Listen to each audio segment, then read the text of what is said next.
Agora vamos para mais um ponto, que é a questão de possessão demoníaca. Possessão demoníaca.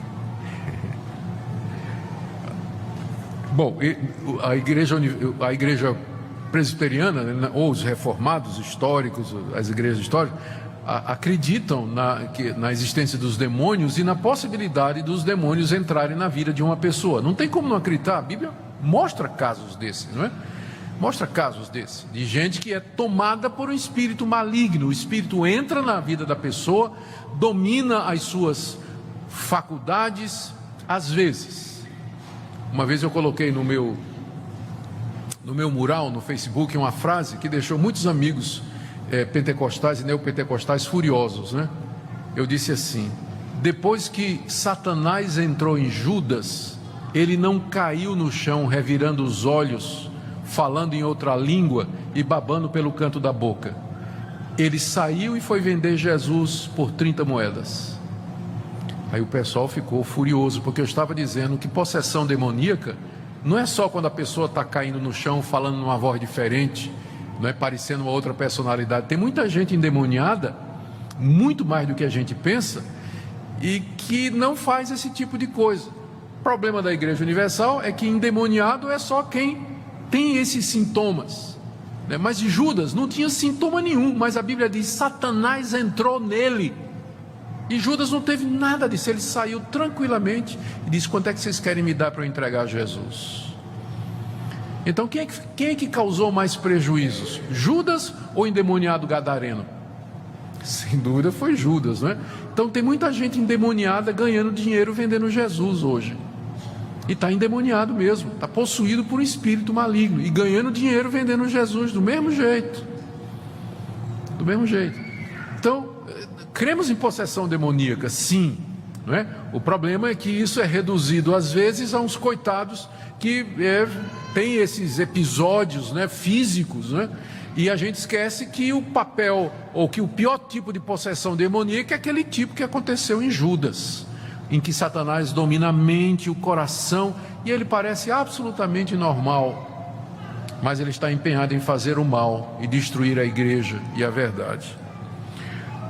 Outro ponto aqui é que Edir Macedo acredita que um crente verdadeiro pode ficar endemoniado. Então, cuidado, irmão. Ele diz que um crente verdadeiro pode ficar endemoniado. Eu vou ler aqui o que ele escreve.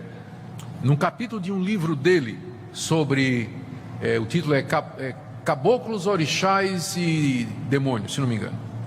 É um dos livros mais conhecidos do Edir Macedo. Ele diz assim, é um capítulo sobre possessão demoníaca de crente. Ele diz: esse capítulo não existiria se eu não tivesse visto constantemente pessoas de várias denominações evangélicas caírem endemoniadas, como se fossem macumbeiras, ao receber a oração da fé. Então, ele sabe que crente fica endemoniado. Qual é a base para ele saber disso? É que lá na Igreja Universal, presbiteriano, batista, metodista, luterano, tudo cai no chão endemoniado quando a oração de fé é oferecida. Pessoas de outras denominações caem endemoniadas. Mas será que tem uma relação de causa e efeito? O fato, vamos imaginar que seja de fato possessão demoníaca. Isso quer dizer que aquela pessoa, porque é membro de uma igreja evangélica, ela é crente de verdade? Não. Tem muita gente que frequenta as igrejas evangélicas, são membros, nasceram na igreja, foram batizados e tudo, mas não são crentes em Jesus, não, são de fachada, estão ali na igreja, mas de fato nunca se converteram. Uma pessoa dessa pode ser tomada por um espírito maligno? Claro, um pastor também pode. Tem pastor que não é crente, é lobo disfarçado de ovelha, ele pode ficar endemoniado também. Aliás, Judas é o tipo, né? Judas é o tipo disso, de gente que ganha dinheiro vendendo Jesus. Então pode ter um obreiro, um líder da igreja que pode ficar endemoniado. Mas a pergunta é: existe base bíblica para dizer que um verdadeiro crente, alguém que foi regenerado pelo Espírito Santo, em quem o Espírito habita, que foi selado pelo Espírito, eleito de Deus, por quem Cristo morreu, existe alguma base para dizer que um espírito imundo pode entrar na vida de uma pessoa dessa? A resposta é: nenhuma base. Primeiro, não tem nenhum exemplo. Jesus, me diga um exemplo no Novo Testamento de alguém expelindo o demônio de um discípulo de Jesus.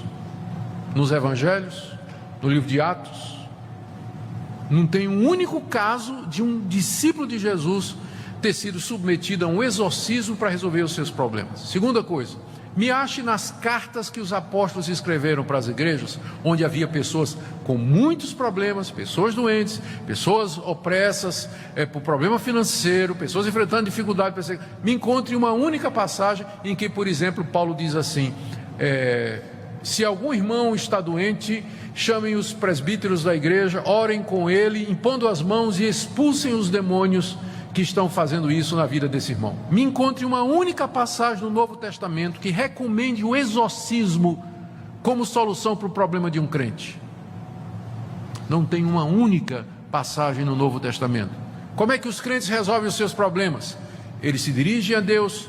Se o problema foi causado por uma atitude errada, ele vai pedir perdão a Deus, vai consertar os seus caminhos, vai procurar conselho com outros irmãos e vai fazer o que é certo. É assim que ele vai enfrentar os seus problemas. Se ele está doente, ele pode chamar os irmãos, orar com ele, toma remédio, crê em Deus e vai em frente.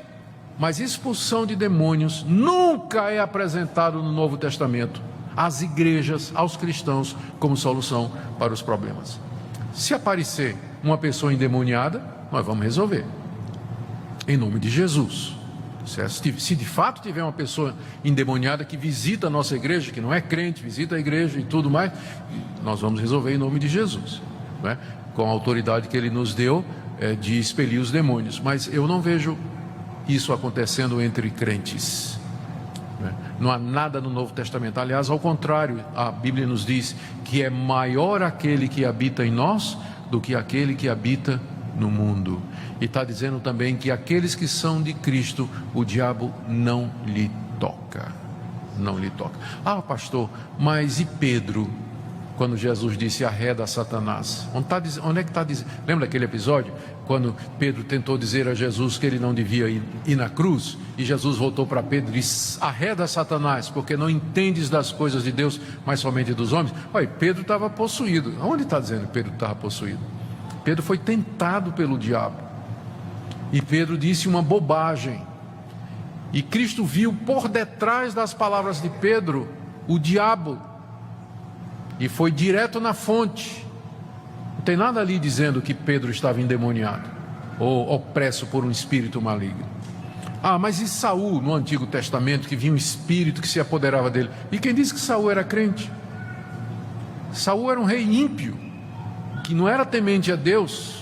Não há caso nenhum de crente verdadeiro opresso, possuído ou tomado por um espírito maligno, por Satanás. Então, essa é mais uma... O problema com esse tipo de crença é que diminui a obra de Deus, o poder de Cristo e do Espírito Santo na vida do cristão. Agora, quando eu digo isso, eu não estou dizendo que você deve viver uma vida despreocupada. Porque mesmo que os demônios não possam possuir você, mas eles podem tentar você, eles podem infernizar a sua vida, eles podem querer enganar você, trazer confusão na sua vida. Isso eles podem fazer. Eles não podem dominar você e tomar conta de você, da sua personalidade, invadir você como ele faz com quem não tem a Cristo. Mas com certeza isso não quer dizer que a gente não deva ficar alerta. A Bíblia está cheia de advertências do tipo assim: vigiai e orai. Ou então, cuidado que Satanás é como um leão que ruge ao redor procurando alguém para devorar.